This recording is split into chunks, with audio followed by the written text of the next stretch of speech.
Está no ar Zulcast. Democratizando a experiência do cliente. Olá pessoal, bem-vindos a mais um Zulcast. E nós estamos na 4ª temporada falando no tema na área da logística e a importância da experiência do cliente na logística, que é algo, né, que é o sangue, né, vamos dizer assim, é o que leva, né, todos os alimentos, todos os equipamentos, é o que movimenta esse país. Então, por isso que a gente está aí com uma temporada com quatro episódios falando, né, sobre esse tema tão importante. E nessa temporada, nós temos convidados. E hoje, mais uma vez, eu tenho um convidado muito especial mesmo, que com certeza nós vamos dar algumas risadas e também trazer muitos conhecimentos, porque essa pessoa é uma pessoa extremamente experiente na área da logística, trabalha acho que desde os 17 anos nessa área, tem muitas histórias para contar. E eu vou compartilhar aí um pouquinho, porque ele foi assim, bem humilde quando ele mandou o currículo dele, eu que conheço toda a história dele, né? Então, ele é um executivo brasileiro, tem 35 anos de experiência em estruturação e expansão de negócios.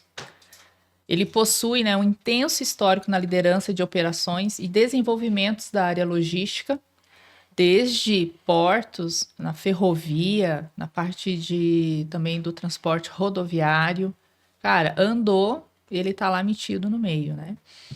E ele desenvolveu na área da logística, né, em trades, né, de commodities agrícolas, atuou como CEO, e eu tive a oportunidade de trabalhar com ele em posições chaves em grandes empresas, como a Brado Logística, do grupo Cosan, na EDLP, trabalhou na MRS, na LL Logística e no Moinho São Jorge, na Glencore, na Extrata, no grupo Pão de Açúcar.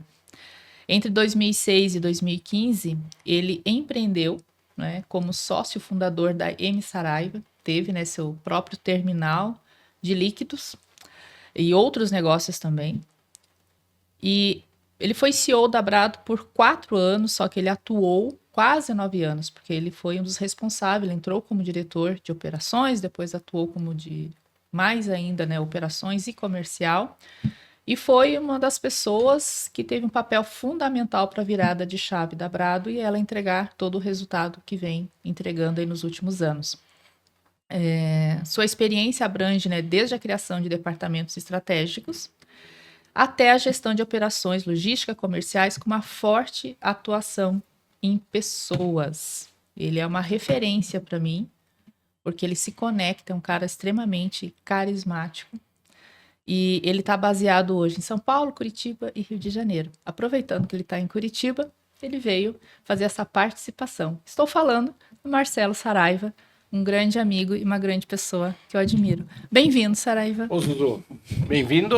Pô, você falou tanta boniteza aí que a gente poderia acabar por aqui mesmo, né? Vai que o pessoal acha que eu sou alguma coisa e depois que eu falar, eles vão ver que não é nada disso. Não. Mas obrigado. É um prazer estar aqui com você, no seu estúdio aqui. Pô, puta lugar legal, uma energia super boa e um programa que você vem fazendo super legal. Eu acompanho você sabe disso, né? Nós temos assim uma ligação bem forte em toda a nossa trajetória juntos, né? E o que você vem fazendo são coisas muito legais, né? Realmente você está mostrando para as pessoas o que realmente é o jogo, né? Porque a gente avalia, assim, às vezes a gente vê alguns programas que a pessoa fala, mas não dá o caminho, né? Vocês não, você fala que você dá a receita do bolo e ensina a fazer, né? Então, parabéns, muito legal, é um orgulho e obrigado por ter me convidado. Obrigado mesmo e quando você fala da história aí, é uma história legal. E como a gente costuma falar, né, Zu, que você pode ser alguma coisa na vida sem deixar um rastro de sangue no seu trajeto. Uhum. Então foi isso que eu sempre quis fazer, né? E acho que eu consegui.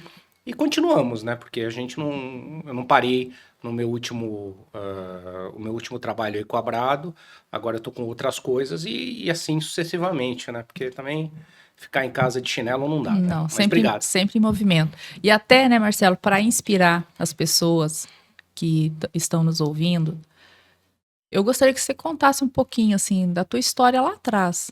Porque às vezes eles veem a gente assim, veio uma pessoa no cargo executivo, veio uma pessoa no cargo de CEO, eles acham que essa pessoa nasceu num berço esplêndido, né? Que não tem toda uma história, uma trajetória e esforço.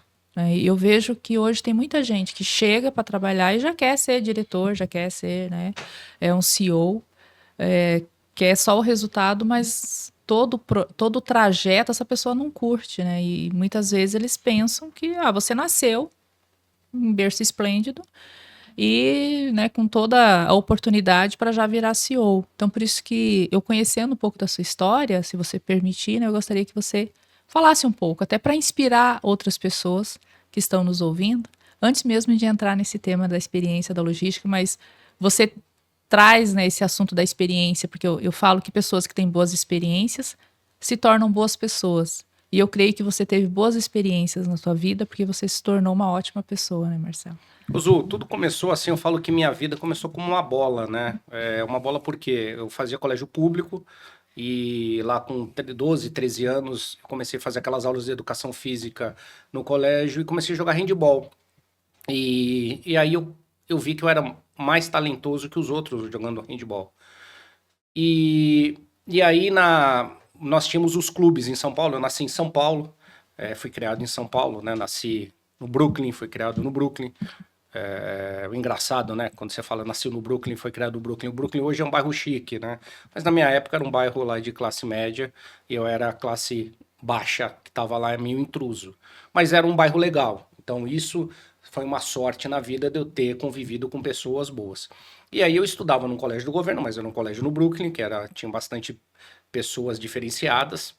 E com isso eu me familiarizei com aquela bola e comecei a jogar handball. E o handball tava em alta no Brasil. E aí dali eu consegui. Isso é uma história bem engraçada. O que que é? É legal falar o que que é você ter sorte na vida, né? E eu queria ir para um clube, porque eu falei, porra, eu tenho que fazer alguma coisa diferente. A vida era dura. Eu gostava de jogar handball. Eu falei, pô, com o handball eu consigo entrar em algumas festas, porque assim, né, gente, ser pobre você é uma deficiência, né? É igual a qualquer coisa, né? Você é pobre e os caras te deixam de lado. Eu falei, pô, se eu conseguisse entrar em algum lugar, eu ia ser mais bem aceito pela sociedade, etc e tal.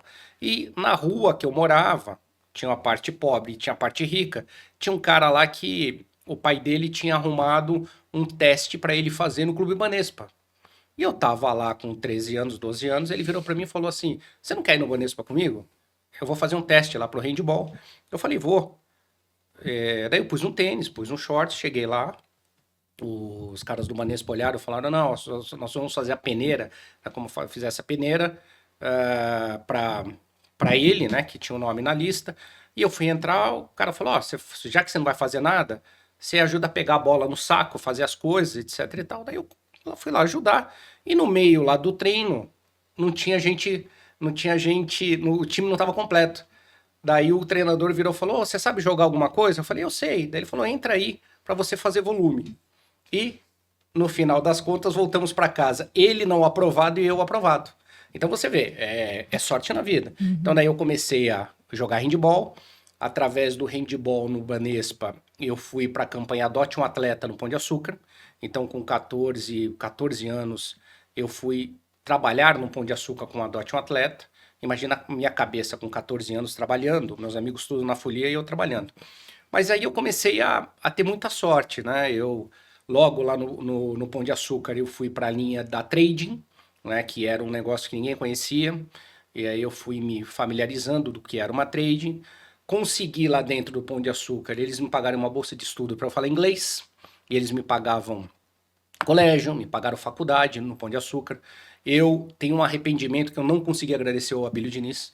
Tentei de todas as formas, obviamente ele faleceu, mas eu deveria ter agradecido ele muito, porque foi através dele que eu cheguei até aqui. E depois disso, Zu, eu estava no Pão de Açúcar, e são fases. E eu trabalhava num prédio que era da trading. E os traders sempre foram muito diferentes, né? Era um negócio mais elitizado.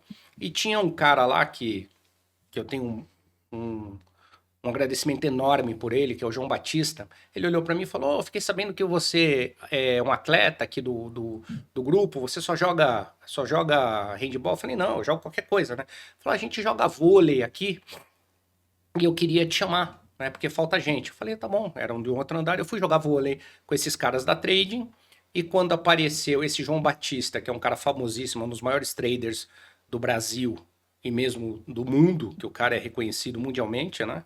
Ele saiu do Pão de Açúcar e me levou com ele para ser. Ele tinha uma empresa de café, vendedor de café. E eu fui para essa empresa vender café. Saí do Pão de Açúcar e fui arriscar para vender café, Zu. Isso é muito engraçado também, porque eu começava a vender café, daí eu falei: pô, vender café é um negócio chato. E aí eu comprei uma Vespa para ser mais rápido. Eu ia em restaurante vender pó de café mesmo.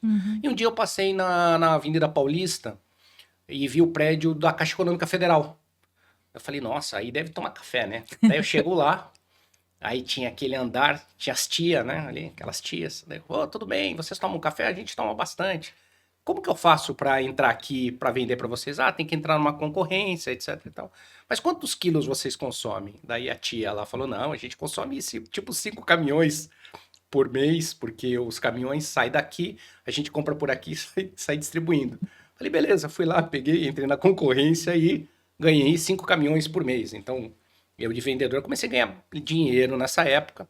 Só que daí veio o plano cruzado, o negócio não foi, ele fechou, mas esse João Batista me levou para uma outra companhia, para você ver que é bem importante você ter time. Ele me levou para Glencore. E lá não tinha vaga para eu fazer nada, mas ele queria me levar para lá. Daí eu fui para contabilidade. E você já trabalhou comigo, né, Zu? Imagine eu na contabilidade. Não é nada, nada contra a contabilidade, mas eu estava na contabilidade. Eu ficava lá fazendo, assinando cheque, fazendo cheque para os caras, aquela coisa, né, do financeiro. E aí um dia apareceu uma possibilidade na logística, que estava começando a logística no Brasil. E aí o presidente lá me chamou e falou assim: olha, nós compramos 5 navios de milho que está em Fortaleza, esse milho está entupido lá. O João Batista falou que você pode ir lá vender. Eu virei para ele e falei: eu vender milho? Não, vou lá. Peguei a passagem, fui para Fortaleza, morei lá 6, 7 meses e vendi os 5 navios. E fiz pedido para mais 5 navios. E aí quando eu voltei para trading, eu já voltei na mesa de trading. Daí eles cuidaram muito bem de mim, me mandaram para Chicago. Eu fui lá para a Bolsa de Chicago, fiquei lá um tempo. Então aí eu comecei realmente a ser muito bem tratado pela Glencore, que é uma companhia maravilhosa. E aí depois disso eu comecei a ser chamado pelo mercado. Aí eu fui para, quando você falou, para esse moinho São Jorge, era um moinho que estava em Concordata. Eu fui lá, levantei o moinho de Concordata, e nisso a LL viu que eu tinha um potencial, me buscou de São Paulo, me trouxe para Curitiba em 2001. Aí eu fiz um trabalho na LL, mas eu não gostei na época do que eu encontrei, né, na companhia. E eu falei: eu vou embora. E aí eu fui para a MRS, abri o departamento de grãos na MRS, outra ferrovia. Depois disso eu saí da MRS, passei um tempo de associado ao Guilherme Quintela, que é um cara muito reconhecido no mercado, um cara também especial no mercado. Nós ficamos bastante tempo juntos. Nós concebemos a Rumo juntos. E depois disso eu fui empreender, fiz os meus negócios. Comprei uma rede de bicicletaria, porque eu andava de bicicleta em São Paulo. E você me conhece muito bem, né? Daí eu levava a minha bicicleta na bicicletaria, achava os caras sérios. Eu falei: vamos fazer o seguinte, pra você cuidar da minha bicicleta, eu quero ser sócio da bicicletaria. Daí eu virei sócio dessa rede de bicicletaria. E aí comecei a investir em algumas coisas, né? Tudo que eu tenho hoje foram coisas lá atrás que eu enxerguei que eles iam acontecer. Eu ainda tenho alguns investimentos, eu trabalhei tipo como fosse um banco de investimento, né? E aí eu tava lá, né, nesse mundo ali que eu falo da Faria Lima, tava muito bem, obrigado, me locomovia de bicicleta. Aí a Rumo me chamou para ir para Brado. E todo mundo conhece a história, que era pra gente fechar Brado, né? Era para ficar 3 meses. E aí eu cheguei lá na Brado, essa história você conhece muito bem, eu olhei e falei: pô, como que eu vou fechar uma companhia dessa, com um monte de gente que depende disso, um monte de família que depende disso, como nós vamos fechar? e nós criamos essa companhia, né, que, falando de números, a gente saiu de uma companhia que valia 200 milhões para entregamos uma companhia que valia 1,6 bi. Mas assim, sabe, Zu, toda a minha carreira, ou toda a minha história foi pautada no propósito. É óbvio que, pela minha condição, a condição que eu tive na infância foi uma condição muito adversa, mas eu nunca trabalhei só pela grana. Eu sempre pus o propósito na minha frente, né? Porque a pessoa que trabalha pela grana, ela pode ter até um sucesso repentino, mas se ela não tem propósito, ela não tem brilho, né? Se ela não criar riqueza e dividir esta riqueza, ela não vai para frente. Quando você fala dessa questão do imediatismo, isso é uma coisa muito latente hoje, né? Você vê as pessoas, eu fiz um colégio legal, e aí eu fui para uma universidade legal, e aí eu tenho que ter alguma coisa, né? Eu brincava com vocês, eu falava, pô, se fazer uma universidade legal, no meu lugar na Brado, quando eu fui CEO, tinha que ter um cara de Harvard, não eu, que fiz colégio público. Então não é essa a receita. A receita é você ter resiliência, cada fase que você passa, eu dou o recado aí para a turma que está vindo. Acabou a faculdade, cara, você não é nada. Você pode ter sido alguma coisa na faculdade. Eu vejo muitos trainees que passaram pela gente. Eu escrevi um artigo na faculdade, eu era exemplo de inteligência na faculdade. Eu falo muito bem inglês, eu falo francês, eu falo alemão, eu já visitei a Disney. Isso aí. O problema é seu. Tudo que você passou na faculdade, quando você vai entrar na companhia, você começa do zero e tem que seguir a linha da companhia. E outra coisa, né, Zu? Todas as companhias, elas têm o seu método, a sua regra, Sua cultura. a sua cultura. Então, não ache que você é o semideus. Não ache que você vai abrir com um cajado o mar, que não vai, né? Você provavelmente, se você não se adequar àquela cultura, se você achar que aquilo não é para você, vaza, né? Mas não ache que a empresa tem que se adequar a você, né? Porque você era especial em algum momento da vida. Você pode ser especial em algum momento da vida, mas ali, para você ser especial, você tem que gerar resultado, você tem que devolver para a empresa o que ela te deu. E é verdadeiro que a empresa não tem obrigação com você. Não é família, né? Não é família, Não é né? família. Não é família. Não adianta achar que você vai ter a empresa toda hora fazendo seus gostos. Então, assim, para você se dar bem na vida, você tem que ter muita capacidade, muita sorte e muito jogo de cintura, porque você tem que se adaptar a cada momento, a cada lugar. E na empresa, você não vai fazer bico, porque não funciona o bico na empresa. Então, assim, Zu, a minha história se resumiu a isso. Comecei muito lá de baixo, né? E não tenho vergonha de falar isso. Hoje parece que foi um pesadelo, né? Um sonho, né? Mas o que eu sempre falo, em casa, eu sei a cara da pobreza. Eu sei o que é quase passar fome. Eu sei o que é não ter água, não ter luz em casa, ou eu sei o que é cortar a sua água, o que é cortar a sua luz. Eu não quero mais voltar para isso daí, não. Então, cada dia que eu acordo, eu dou uma pinicada e falo, cara, isso daí fica mais longe de mim. Exatamente. E acho que você contando essa história, né? E tem um ponto que eu penso que não é sorte, Marcelo. É você estar pronto. Tem uma frase que eu aprendi outro dia: você precisa estar com a chuteira amarrada na hora que o técnico manda te chamar, entrar no campo. Porque se você ainda vai se aquecer, amarrar a tua chuteira, você perdeu a tua oportunidade. É isso. E você sempre esteve pronto, né, Marcelo? Com a isso. chuteira amarrada, ó. Você sabe jogar? Sei. Você sabe isso? Sei. Sei. Já vendeu milho? Você não fala, mas eu nunca vendi milho. Não, vou e vendo. Né? Então, não é sorte, não. É estar pronto, né? É arriscar. Lógico que tem que ter um pouquinho, mas a gente chama de sorte aquela pessoa que trabalha muito, né? E tomar cuidado, né, Zu, com as pessoas que acham que tudo tem que ser perfeito, Exato. né? Tudo não tem que ser perfeito, né? A gente brinca assim, o pato nada mal, o pato voa mal, o pato... Ele é esquisito, né? Você olha pro pato assim, Caga ele é esquisito, caga mal, mas ele tá ali, ele é um pato, né? A galinha voa se ela precisar pular a cerca, né? Então, assim, não adianta, tem gente que é muito... faz aquela coisa, né? Preciosista. Não, eu só vou fazer se for... Não sei o quê. Cara, às vezes não dá. Quantas crises nós passamos juntos que você fala, pô, o que dá pra fazer? Quantas vezes você virou pra mim e falou, pô, eu não sei se eu vou conseguir, mas eu vou tentar. Pozo, a partir de agora, eu estou rezando por você mais ainda. Eu vou acender para você uma vela de 7 dias. E E assim, assim esse é o vai. jogo. Porque se você quiser fazer o perfeito, você não faz. Não faz. Não Tem, faz. tem, tem que fazer. Mas legal, Marcelo. Acho que é uma boa história para inspirar muita gente, né? Porque cada um tem a sua história e Total. ninguém sai, né? Tem muita gente que não sai do berço esplêndido, Não. na verdade. Então, eu também vi lá do interior, né? Então, também tem uma trajetória que um dia eu vou compartilhar aqui também. Que é bonita, Mas, né, Zoe? Você tem que compartilhar porque é uma trajetória também show de bola. O pessoal se te vê bonitona assim, é, acha que acha que eu nasci assim. que você nasceu ali no Batel. Meu pai nem me Nem reconhece te mais. reconhece, é verdade. Ah, é. Mas vamos falar um pouquinho, Marcelo, da experiência, né, na área da logística, a importância dela. Você sempre foi um defensor muito da qualidade, da experiência, do respeito ao cliente, né?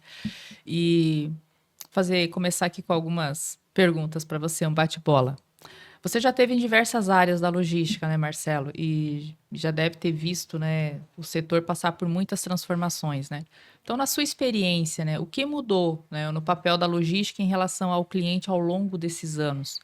E o que surpreendeu para você positivamente? Então, lá de trás para agora, né? O que mudou olhando essa questão do cliente? Olha, Zu, assim, no papo reto, né? Hoje, quando você vê a logística, que é a logística que está muito. O pessoal fala bastante, a logística de grãos, né? A logística de commodities agrícolas, né? Uhum, Eu acho que ela ainda continua um pouco defasada, sabe? uhum, Hoje você ainda vê o caminhão andando na estrada, vazando soja, milho, uhum, farelo para tudo quanto é lado. Uma coisa que me toca muito é a falta de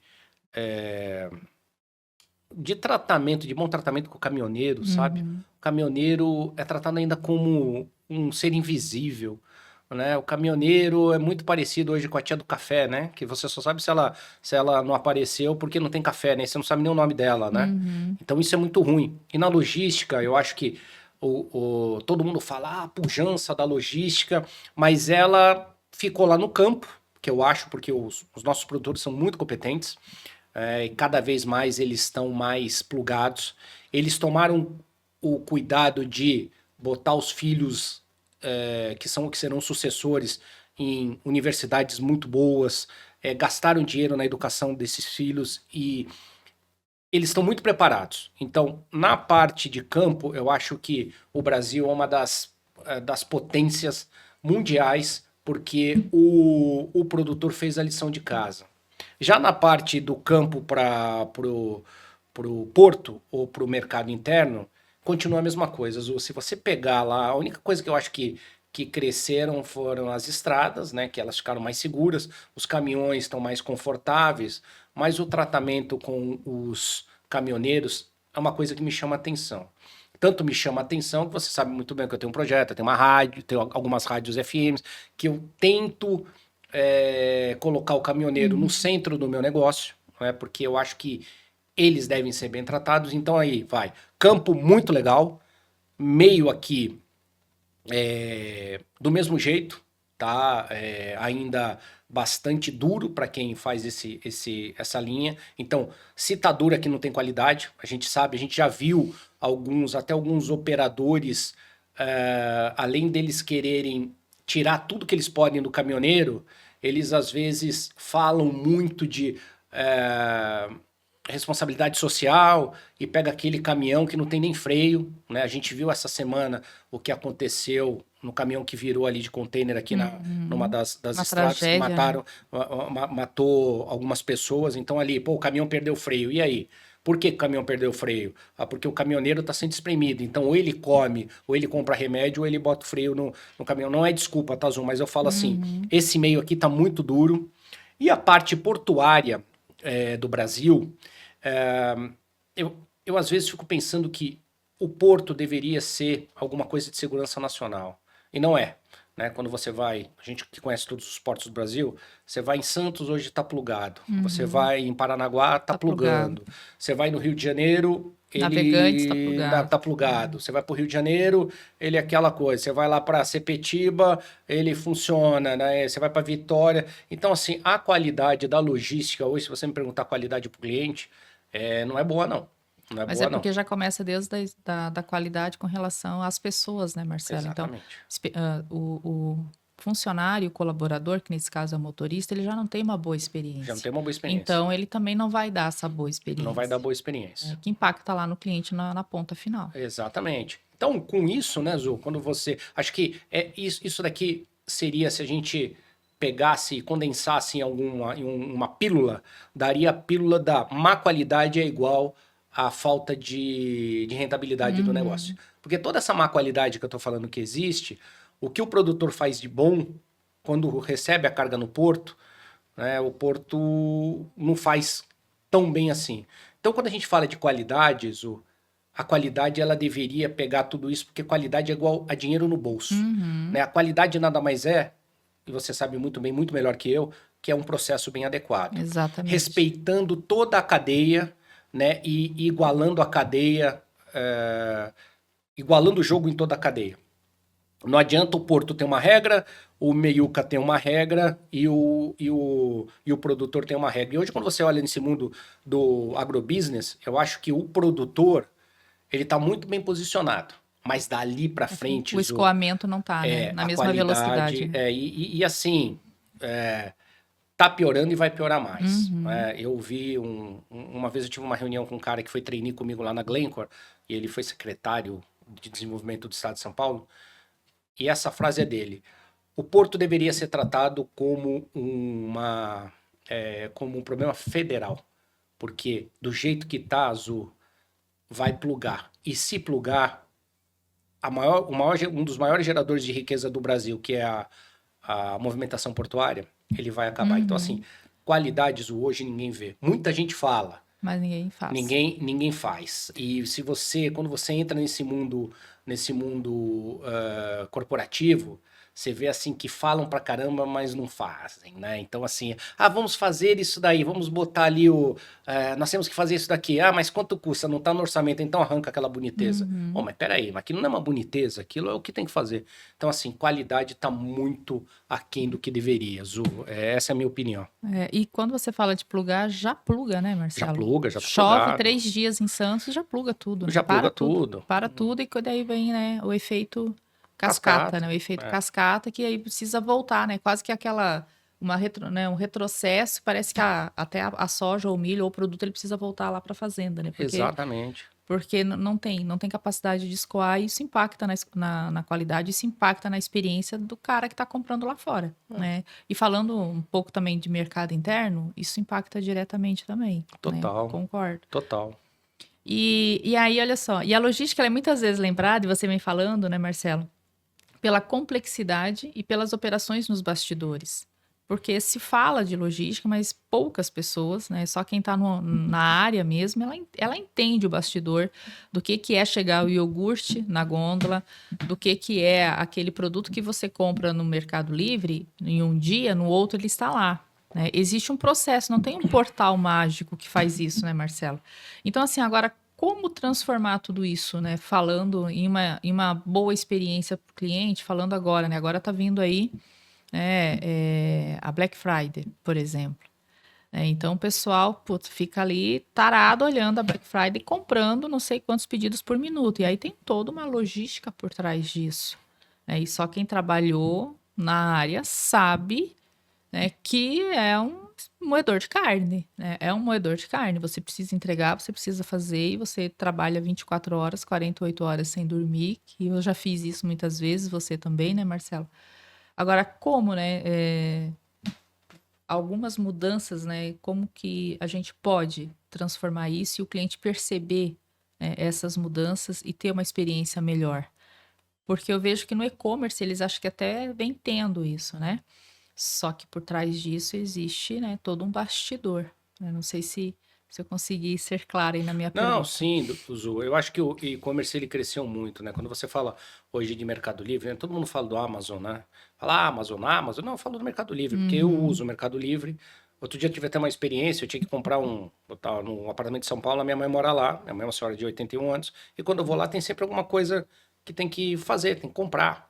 Daí eu falei, pô, tinha lá uma tampa, um negócio do vaso sanitário que tinha que fazer. Cara, Zu, eu fui em 2 lojas. A primeira tinha pessoa que devia ser da geração Z, que olhou pra minha cara com desprezo porque eu atrapalhei, ela tava tweetando, e daí eu falei, ó, tem essa borracha, etc e tal, e ela olhou pra minha cara e falou, não, ela nem virou o olho. A segunda eu fui também, a pessoa não tava lá muito com vontade de trabalhar, e eu consegui na terceira. Mas quando você pega o Mercado Livre, você olha, clica aquilo e o negócio vem, né? E eu acho que o Mercado Livre, para você ver essa questão da qualidade, né? Você vê que o Mercado Livre, ele vai lá e compra o caminhão dele, ele comprou o avião dele, ele colocou o terminal dele para distribuição, né? Então é uma companhia que a gente tem que admirar, né? Mas olha o trabalho que tem o Mercado Livre para ter essa assertividade na hora da distribuição. E vamos lá, Zu, você é uma crítica de qualidade, né? E as suas críticas são muito pertinentes, mas o Mercado Livre, ele te dá qualidade. Você fala, olha, a carga vai chegar naquele dia, ela chega daquele jeito, se você tem algum problema, eles resolvem, etc. E tal. Então, para mim, hoje o Mercado Livre, ele é um exemplo de qualidade. Porém, tirando o Mercado Livre, as outras experiências, elas são muito. Você tem muitas dúvidas nelas, né? Às vezes você precisa de alguma coisa que tem que chegar, não chega. Mas assim, Zu, eu não vejo ninguém olhando esse mercado, sabe? Porque parece que quando você vai falar de qualidade, e a gente já passou muito por isso, eu até confesso para você que acho que foi em 2017, eu e você na Brado, nós tínhamos a meta de pesquisa de qualidade, não era? Era NPS. NPS, né? E ninguém mais tinha, né? Porque Era aí você. era uma coisa que ninguém vê. Eu vou falar, sabe, Zu, parece que hoje em dia ainda as pessoas trabalham no mundo delas, né? Elas não estão pensando em quem vai receber o negócio. Elas estão pensando que elas têm, muitas delas pensam que elas têm que se livrar do problema, né? Então, assim, eu não vejo nenhuma companhia hoje, assim, muito focada na experiência do cliente, muito focada na qualidade do cliente. A gente, às vezes, observa em algumas companhias que vamos fazer a pesquisa do cliente, daí dá ruim, no outro ano não tem. Daí fala, não, vamos resolver, mas e a meta? Então, assim, Zu, eu acho que sim, existem algumas companhias que elas sim estão preocupadas com os clientes. As companhias aéreas, eu vim de São Paulo, acho que a semana passada, eu peguei um voo da Gol e era para sair 12h55, saiu às 3 horas, né? E aí quando eu cheguei aqui em Curitiba, veio um e-mail do diretor de relacionamento com o cliente falando, Marcelo, desculpa pelo ocorrido e eu tô te dando 2.000 milhas lá de presente, de pontos, etc e tal. Pô, achei legal isso, Zu. Eu achei muito legal, né? A companhia aérea olhando que o atraso dela pode ter gerado um problema para a companhia. Mas assim, é uma logística mais fechadinha, né? Levar passageiro é um negócio mais fechadinho. Mas tem empresas que realmente elas estão querendo melhorar. Mas quando a gente fala de logística, Zu, eu não vejo muitas companhias preocupadas em melhorar a experiência do cliente, porque o cliente às vezes parece que não existe, né? Não sei se é impressão minha, você que Não. está muito misturada nisso daí. Esse é um ponto muito importante, né? Porque se fala muito de experiência do cliente, e eu já pontuei isso aqui, eu vou reforçar, até aproveitar o teu gancho, mas não tem uma linha no DRE da empresa que está orçado algo para trabalhar na experiência do cliente. Não tem. Então, se fala muito, né, mas não ocorre na prática. E quando você fala disso, parece que é firula. Exatamente. Né? Então, assim, não, isso aí é firula, é perfumaria. Então, a experiência do cliente, para uma grande parte das empresas, infelizmente, é perfumaria. E falam somente porque está na moda, né? E isso é muito triste. É muito triste quando a grande maioria das empresas não tem tempo e não estão com o cliente na sua agenda. E outra frase que eu falo é: não adianta você vir falar para mim que você olha para o cliente se uma vez por semana você não tem um horário reservado na sua agenda para falar sobre os problemas, para olhar para o cliente, e não estou falando de faturamento, que é uma outra coisa, porque isso tem agenda. É isso. Estratégia de venda, não sei o que, não sei o que. Mas olhar o cliente, né? E olhar o sucesso dele, ver como é que está a experiência dele, como é que tá as reclamações, a pesquisa, o que dá para melhorar e tudo mais, não se tem agenda. E isso eu vejo com recorrência. Concordo. Com recorrência, né? Pessoas desde pequenos negócios a grandes negócios, a não ter um espaço reservado para falar disso. E aí um outro ponto também é que a experiência do cliente, ele é uma consequência. É isso.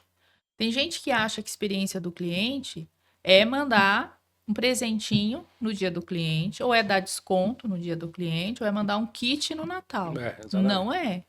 A experiência do cliente, ela é uma consequência de processos muito bem amarrados, de uma cultura muito bem definida e de um time treinado. É isso. Né? Então, por isso que, né, a gente sempre, né, fala de qualidade. Você precisa ter qualidade nos seus processos, você precisa ter processos. Porque, consequentemente, você fala de experiência. Então, esse é um ponto, né, extremamente importante. E na logística, eu concordo com você. Ainda a gente está muito aquém. Muito. Né? Muito aquém. Empresas como, né? Só que as pessoas não percebem, porque a referência delas hoje é o quê? Mercado Livre e Amazon. Exatamente. Mas as empresas que colocam o iogurte, o alimento dentro do supermercado, são outras. Exatamente. As empresas que transportam todo o agronegócio do Brasil e que sustentam, é um outro mundo que às vezes está no paralelo, né? Que ninguém, por isso que está aqui. Até a pergunta, é um mundo invisível. É isso aí. E a logística ela é tão importante, por isso que, né, que eu quis fazer essa temporada, né, Marcelo, para a gente falar. Porque precisa ter experiência, não só para o cliente, mas também a experiência do seu colaborador. É isso. Que é onde a gente fala dos motoristas, né? E até outro dia, vou até emendar aqui a pergunta, teve o Marco aqui, ele teve na feira de logística falando sobre a logística do futuro. O futuro da logística. E aí eu perguntei para ele o que ele viu lá no futuro da logística. E ele falou, não, a gente viu tecnologia de caminhão, a gente viu isso, a gente viu aquilo, a gente viu aquilo, assim, mas falava-se sobre a questão de gente. Sobre o caminhoneiro, né? Sobre o caminhoneiro, como que vai ser, né? Até chegar num período, vai ser tudo autônomo, vai ser isso, mas vai levar um tempo ainda, uma curva, né? Então, assim, qual que é o futuro desse profissional? Não se falou. Né? Então, ele é, como você falou, e eu concordo, é um profissional invisível à sociedade. É verdade, Zu. É um profissional invisível à sociedade. Acho que a gente precisa, sim, colocar uma lupa nisso. E você, assim, Marcela, agora falando um pouco, né, ainda, né, no tema da logística e tudo mais, o que você vê, assim, que as empresas que estão aí, né, pessoas profissionais que estão te ouvindo, poderiam fazer ou começar a fazer? Porque a gente trabalhou junto, a gente tinha um foco muito forte nisso, né? Porque quando você está num mercado como era o nosso, em que a qualquer momento o teu cliente ele poderia virar, deixar você ali e contratar um outro meio de transporte, você obrigatoriamente precisa sim garantir um mínimo de qualidade, precisa garantir um mínimo de experiência e um bom relacionamento. E a gente conseguiu, a gente saiu lá, né, de um NPS de 17, né, Marcela? E a gente chegou até 50 no ramo, né, na ferrovia, que é extremamente complicado, mas a gente conseguiu isso, né?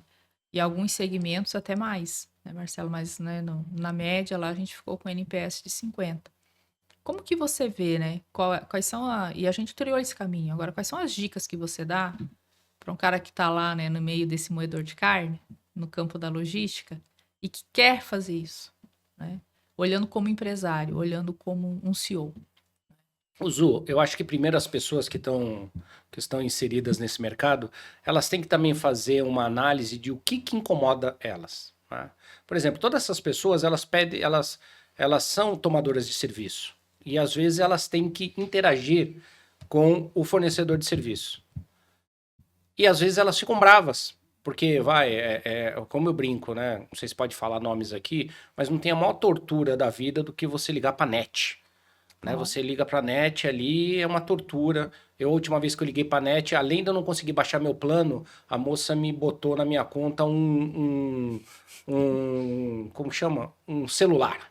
Ela achou que eu queria um celular. Daí ela botou e eu tive que pagar por esse celular, né? Então, assim, primeiro, a pessoa que entra em logística, ela tem que fazer uma autoavaliação do que o que tem no ecossistema dela, né? Se ela é bem tratada na padaria, se ela não é bem tratada, como que ela gostaria de ser bem tratada? Se ela é bem tratada na farmácia, se ela pede o Uber tá limpo, se ela entra no prédio dela, tá bem limpo. Então, quando ela faz essa autoanálise do ecossistema, ela começa a entender que as exigências que ela tem, ela devia prover essa qualidade no mundinho dela, né? E ela tem que entender também, Zu, que não é porque ela tá ali naquele lugar da expedição do caminhão, ou do agendamento, ou do atendimento do cliente, ela não é significante. Ela é sim. Porque se ela começar a falar de qualidade dentro do mundo dela, provavelmente as pessoas vão entender. Quando um cliente desligar o telefone e falar, ai, que saco, ele é um saco. Pô, por que ele é um saco? Ele ligou pra você, então quer dizer, quando a gente liga pra net pra falar uma coisa, nós somos um saco? Não, devemos falar, olha, o cliente ligou, eu tenho que dar, sim, uma satisfação. Toda vez que você for oferecer, e tudo começa, Zu, brincadeiras aqui, né? Tudo começa do começo, né? Essa é uma boa, né? Tudo começa de como você vai vender, né? Quando você vai vender alguma coisa, você tem que saber se a sua venda está casada com a execução. Então essas pessoas, elas têm que ter a crítica. Se ele está no departamento comercial, ele vai vender para a Azul assim, fala, Azul, pô, você quer, você gostou desse relógio que você tá? Então tá bom, eu vou vender para você. Tá, mas quanto é? Ah, o preço eu sei, mas quando que ele chega? Ah, eu não sei. Oh, mas ele enferruja? Ah, não sei. Mas se eu precisar tocar bateria, como que é? Ah, não sei. Então, tudo começa de uma boa, de uma boa intenção do processo que você vai fazer ou do produto que você vai vender. Tem que conhecer. E as pessoas também, Zu, tem que largar a mão de achar que ali onde elas estão é o mundo delas. Não é. Ali é um pedacinho do mundo que elas fazem parte, né? Porque se essas pessoas não começarem a mudar alguma coisa, vai ficar assim. E ela, daqui a pouco, vira vítima desse vai ficando assim. Então, acho que assim, o conselho que eu daria para as pessoas que estão nesse mundo, no que nós estamos falando de logística, ou no mundo de prestação de serviço, é primeiro fazer uma autoanálise. Como que eu gostaria de ser tratado? E eu estou tratando o meu cliente ou a pessoa que eu interajo do jeito que eu sou tratado? Porque tem gente que não. Tem gente que não pensa assim, né? Você vê que existem pessoas que vão no restaurante e eles tratam mal o garçom. Já percebeu isso? Né? Daí você olha e fala assim, como que esse cara quer ser bem tratado? Por que ele está tratando mal o garçom? Né? Então, assim, as pessoas têm que começar, Zu, a avaliar o que para elas é qualidade. E se elas entenderem o que para elas é qualidade, elas deveriam distribuir esse entendimento delas na companhia que elas trabalham, né? Porque é só assim que você vai ter um círculo virtuoso de qualidade, né? E não arrumar desculpa, porque a gente sabe que as pessoas arrumam desculpas, né? Ah, o caminhão não chega, não sei o quê. Tem uma frase que até que eu ouvi também, que a logística ideal é muito cara. É verdade. Né? Quando o caminhão não chega, ele teve algum problema, mas se você tivesse algum caminhão encostado para atender, isso começa a ficar muito caro. Sim. Então, assim, problemas vão ter, mas você tem que encarar esses problemas e não deixar esses problemas continuarem na próxima fase. Então, eu vejo muito isso. Como as pessoas não conversam sobre isso, o negócio não anda. Por exemplo, Zu, as pessoas conversam muito sobre ESG, né? A emissão de carbono, não sei o quê, não sei o que lá. Daí você pergunta para a pessoa assim, emissão de carbono, chega aí, você usa etanol ou gasolina no seu carro? Daí a emissão de carbono fala, não, eu uso gasolina. Por quê? Não, porque o etanol gasta mais. Emissão de carbono, mas o etanol não emite menos? Emite mais... emissão de carbono é no vizinho. Você não é emissão de carbono? Teve uma vez também, Zu, que tinha uma moça lá que trabalhava com a gente, que ela era vegana, né? Daí ela começou a falar do animal, etc e tal. Eu virei pra ela e falei assim, mas se você não comer o boi, o que ele vai ser? Ele vai ficar aí andando na 7 de setembro, do lado do ônibus? Daí ela, não, porque não sei o que. Eu falei... Daí ela foi me dar uma carona. Quando eu entro no carro dela, banco de couro. Aí eu olhei e falei, ô, Regana, e esse banco de couro? Não, eu já comprei assim. Então, assim, Zu, sabe? O que eu quero dizer é o seguinte, as pessoas têm que entender que se elas querem fazer um mundo diferente na logística, elas têm que começar a movimentar o quadradinho delas. A falar o que realmente tem que ser falado. A gente sabe também que nas companhias existem muito milindres, que você vai falar alguma coisa, o cara é chato, tá falando lá. Mas no final, aquela companhia ela é sustentada por uma venda que ela faz, ou se ela é comercial, é pelo cliente. Então, se as companhias não começarem a falar deste assunto de qualidade, Zu, e tem que vir de cima. Isso que você falou foi muito pertinente. As pessoas falam, mas quando bota ali na meta delas, elas não querem pegar uma meta, não tem no DRE um ponto de orçamento. Simples, chegar no DRE da pessoa e falar assim... Outro dia uma pessoa me ligou do mercado e falou assim, pô, esse negócio é duro, etc e tal, tá dando dinheiro. Eu falei, mas como tá na sua linha de indenizações? O cara, não, mas por quê? Eu falei, porque se você tiver muita indenização, provavelmente você não tá prestando um bom serviço, né?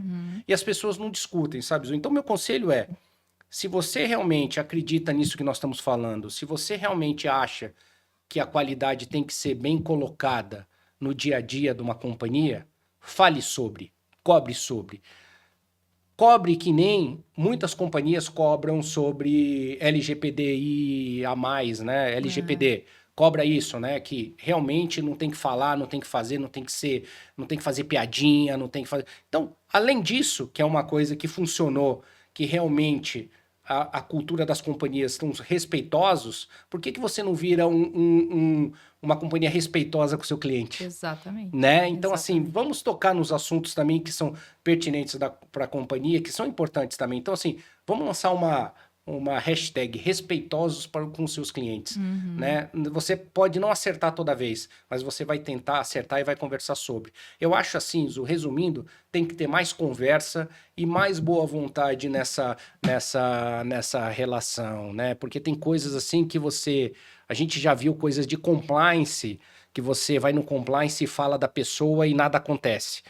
Daí você fala, por que nada aconteceu? Né? Daí você fala, pô, mas tem um compliance. Daí você fala de ESG, que tem companhias que falam, tem que fazer isso, descarbonização, mas você vê que o caminhão com a bandeira daquela companhia tá soltando fumaça e nada acontece. A gente já conversou... Copinha de plástico no café. Copinha de plástico do café, pessoal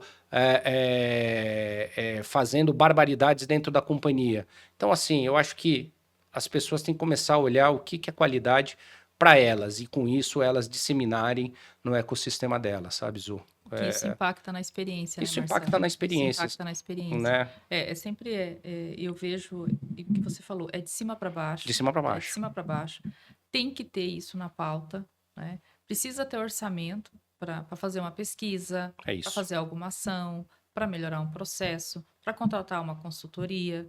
Então, e aí eu vejo que muitas vezes quem quer fazer precisa ficar provando por A mais B, né, para o CEO ou para o diretor que essa linha e que olhar para o cliente fazer uma pesquisa é importante. É isso. Isso não vai dar certo. Porque a cultura é de cima para baixo. É isso. Né? Então, assim, é de cima para baixo e precisa ser olhada. É isso. E eu tive em algumas empresas visitando aquelas que verdadeiramente aplicam, né, a experiência do cliente, olham para isso e o processo como um todo. Ele traz essa rentabilidade de volta, ele leva o seu cliente de volta. Né? Então, eu acho que quem está cego, quem não olha para isso, né? Quem não olha para o seu cliente. Né? Não olhar para isso, não olhar para a experiência, que é uma consequência, é não olhar para o seu cliente. É isso, Zu. E assim, e às vezes eu tive já experiências na vida de pessoas erradas no lugar errado. Né? Exemplo, um dia que eu vim lá de fora, né? E o avião atrasou. E eu cheguei no aeroporto de Guarulhos, não tinha mais avião para vir para Curitiba, e a turma lá da empresa de aviação me colocou no hotel, que eu vou te falar, quando eu cheguei tinha um corpo lá no negócio. Então isso é uma experiência ruim. Eu estou falando aqui porque eu paguei uma passagem, que vim numa classe diferente, etc e tal. Quando você chega ali, a pessoa devia olhar e falar, esse cara veio numa classe diferente, aquele hotel lá do corpo caído, etc e tal, deixa eu mudar. Então, o que que acontece também, Zu? Não adianta você fazer a linha de qualidade se você colocar pessoas despreparadas, porque eu cheguei lá, tinha uma moça que está acostumada a tomar pancada, que o avião atrasou, e ela simplesmente ela quis se livrar de mim. Ela falou, vou me livrar. Eu falei, você conhece esse hotel? Falou, não, o hotel é muito bom. Aí quando eu olhei, quando eu voltei, né, eu falei, minha filha, você tá louca, mas eu vou bater nela? Não posso bater nela, mas entendeu, Zu? Se você não tiver uma pessoa preparada também para fazer, não adianta você fazer a esteira do negócio, né? Então, assim, precisa sim ter um projeto, precisa ser um ponto, né? Talvez um nome que devesse ser a cultura do cliente, né? Sim, é Porque tem que ser cultura de uma centralidade, né, centralidade do Marcelo? cliente. Porque também não adianta você fazer um negócio bonito e as pessoas não acreditarem, ou ter pessoas erradas fazendo aquela função. Sim. Como muitas vezes a gente pega no RH pessoas que não gostam de gente tá lá no RH. Então, Exato. para mim é a mesma coisa, sabe, Zu? Mas é isso, por isso que eu falo que a experiência é uma consequência. É uma consequência. Porque, na verdade, você trabalha todos os processos, todos os desenhos, todas as jornadas e principalmente trabalha pessoas. É isso. Né? Então, é por isso que precisa desenhar a jornada do colaborador também. Dentro isso. dessa jornada, você desenha perfil, desenha o onboard desse colaborador. isso. Né? Então, ele é um trabalho robusto É de isso. experiência do cliente. E eu volto a falar, a experiência do cliente não é mandar chocolatinho e presentinho. Não é. Tá? A experiência do cliente ele é algo muito mais profundo. É trabalhar mesmo na base, é na operação do negócio, é na execução do negócio. isso. É lá que a experiência acontece. É isso. É lá isso, que a Zu. experiência acontece. É isso. E eu vejo, quem vai vender uma experiência de vender presentinho e dar presentinho, tá errado. Não se iludam. Não é isso, tá, gente? Se vai algum profissional vender a experiência do cliente para vocês aí, que é para comprar chocolatinho e presentinho, tá errado, tá? A experiência do cliente é algo bem diferente, né? Tem gente que manda agenda ainda para você. Manda agenda ainda, né? Então, assim, experiência do cliente é algo que é mais profundo. Você precisa entrar na operação, na operação mesmo, melhorar ela, melhorar pessoas, melhorar processos, que consequentemente vai impactar na experiência do cliente. E quando você dá presentinho, né, Zu? Tá errado, né? Querendo... O cliente não quer nada, né? O cliente, a primeira coisa, ele quer ser bem atendido. Né? Lógico que é bom a gente receber algo, mas receber algo de uma empresa que está atendendo bem a gente. Ele quer receber o que você vendeu, né? Exatamente. É isso aí. É isso. Ele quer, mas assim, poxa, você fez tudo que foi, né, que está alinhado, que foi acordado. Você quer mandar um mimo para um cliente? Beleza. Aí isso sim supera a expectativa. Agora, você fez uma entrega ruim e aí quer mandar um mimo para o cliente vai jogar no lixo. Exatamente. Não vai ser uma experiência ruim. Então, é uma experiência ruim, né? Mas enfim, Marcelo, tá acabando. Poxa, né? que bom. Tá acabando, mas para finalizar aí, né? Que mensagem que você deixa, né, Marcelo? Voltando aí, a gente foi expandindo e é muito bom, né, expandir esse assunto. Voltando para a logística, né, no Brasil, assim, como que você vê o futuro disso, né? E como que deveria ser? Qual que é a mensagem? Você com 35 anos de experiência nisso, para a gente poder melhorar, né, um pouco essa questão da experiência do cliente, da qualidade na logística, né? Então, o que você fala? E se você pudesse mudar isso, tivesse poder de mudar, né, Marcelo? Zu, eu acho que como aqui no Brasil nós temos essa questão também de moeda volátil, né? Toda essa questão de tem inflação, não tem inflação, tem juros, não tem juros, tem dinheiro, não tem dinheiro, é eleição, é isso, é escândalo, é não sei o quê. Eu acho que a logística no Brasil vai ser sempre uma logística de teoria do gargalo, né? É aquilo que a gente fala assim, vai chegar um projeto que vai arrumar, mas depois não vai ter mais nada e vai engargalar. Vai ser sempre estica e puxa, né? Porque é uma característica do Brasil, né? Quando você olha a história, olha tudo, é uma característica brasileira, né? É difícil você comparar o Brasil com a China, que a China vai lá e faz 500 milhões de quilômetros de ferrovia e o negócio vai. Outro dia um pessoal falando assim comigo, as ferrovias que as concessionárias não usam, a gente estava até falando isso, eu falei, as concessionárias não usam porque aquela linha não dá rentabilidade. Mas não pode, porque o governo, quando fez a privatização, veio isso. Tá, mas aquela linha não tem carga. Ou se ela tem carga, ela não paga aquele custo. né? Tem muitas linhas aí que a gente conhece Sim. que foram construídas pelo governo, né? E elas não funcionam porque não tem carga. Aí fala, tem 1 milhão de toneladas de açúcar nessa linha. Tá, mas 1 milhão de toneladas de açúcar você não sai de casa, porque você não vai pagar. Então, assim, Zu, acho que o Brasil, ele não tem um planejamento logístico federal, né, que talvez devesse ter. O governo deveria botar a mão no bolso e fazer algumas coisas, e com isso as empresas privadas tomam a frente. Mas as empresas privadas, elas além de terem o dinheiro limitado, elas têm a famosa TIR, que elas vão colocar dinheiro aonde realmente Traz o retorno. traz o retorno. Então, para mim, Zu, provavelmente nós iremos ainda por muito tempo no stick push. Aquilo, vem uma companhia e faz isso, né? A gente que trabalhou no Grupo Cosan, a Rumo, tá Investe botando uma pra grana caramba. enorme lá para chegar até Lucas do Rio Verde, né? E ela tá fazendo sozinha. Ela vai lá, passa o chapéu, pega o dinheiro, tem que dar explicação, porque é a CVM, etc. Não, mas ela tá fazendo sozinha. Quando teve lá aquela que nós passamos aquela questão da Baixada Santista, que o pessoal começava a abrir os vagões, etc. Ela foi lá e Rumo e fez quase sozinha, tá certo? O governo lá ajudou alguma coisa, mas fez sozinha. Então eu quero dizer, não só da Rumo, a VLI faz sozinha, a MRS faz sozinha, a Vale faz sozinho. Então, enquanto tiver isso, Zu, provavelmente nós teremos soluços de adequações no sistema, né? Eu não vejo um Brasil interligado por um monte de coisa, né? Porque você tem o Pacífico ali do lado. Podia ter uma ferrovia Pacífico Atlântico saindo do meio, o cara escolhe, quer ir para o norte, sul, leste, oeste, usa o rio. Nós falávamos muito, Zu, fomos lá para cima, para Imperatriz do Maranhão, conhecemos lá o Pedral do Lourenço, etc e tal, para navegar no Rio Tocantins, para acessar Manaus. Quanto tempo tá aquele Pedral do Lourenço lá? Então, assim, alguém tem que Vai continuar, explodir né? aquilo lá. Daí o cara vai explodir aquilo lá, daí o cara vai falar, mas tem o peixe de 5 espinhas que tem não sei o quê. Então, assim, tem que respeitar o peixe, mas não vai explodir, então não navega. Daí agora Manaus fica sem água, e daí poderia fazer ali. Daí o peixe de 5 espinhas, que é corcunda. E é aquela coisa, Zu, o Aí a ovo gente do não vai. papagaio, não sei o quê. Então, assim, se o Brasil, provavelmente o Brasil ele não vai ter um plano de pulverização logística. Vai ser sempre aquilo, alguém faz, como fizeram lá Itaqui tá cheio. Aí, quando começaram a fazer lá a hidrovias, lá de cima até que sai de Sinop e vai para Miritituba, os caras fizeram, andavam na lama, etc. Então, tá lá, já faz 30 e poucos milhões de toneladas. Aí agora Santos, daí é Paranaguá, daí estão falando agora do Porto não sei o quê. Então é assim, sabe, Zu?